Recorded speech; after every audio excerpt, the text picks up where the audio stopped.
तीन पक्ष तिकडे एकत्रित आहेत. काँग्रेस पक्षाची तर काय अवस्था आहे सांगण्याची आवश्यकता नाही. मगाशी सुधीर भाऊंनी सांगितले खरं आहे की राहुल गांधी हे ईश्वराने आपल्याला दिलेलं वरदान आहे.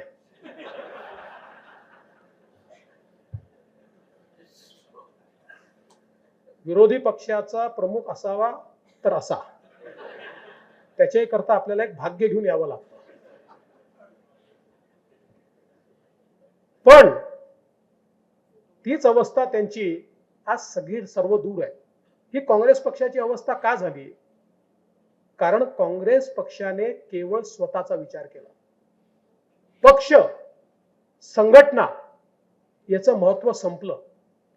एक काळ असा आला, काँग्रेस पक्षामध्ये निवडणुका कशा व्हायच्या, तर तिथला जो कोणी प्रमुख आहे स्थानिक स्तराचा, तो कोणाला तरी बोलवायचा, पोरांना बसवायचा,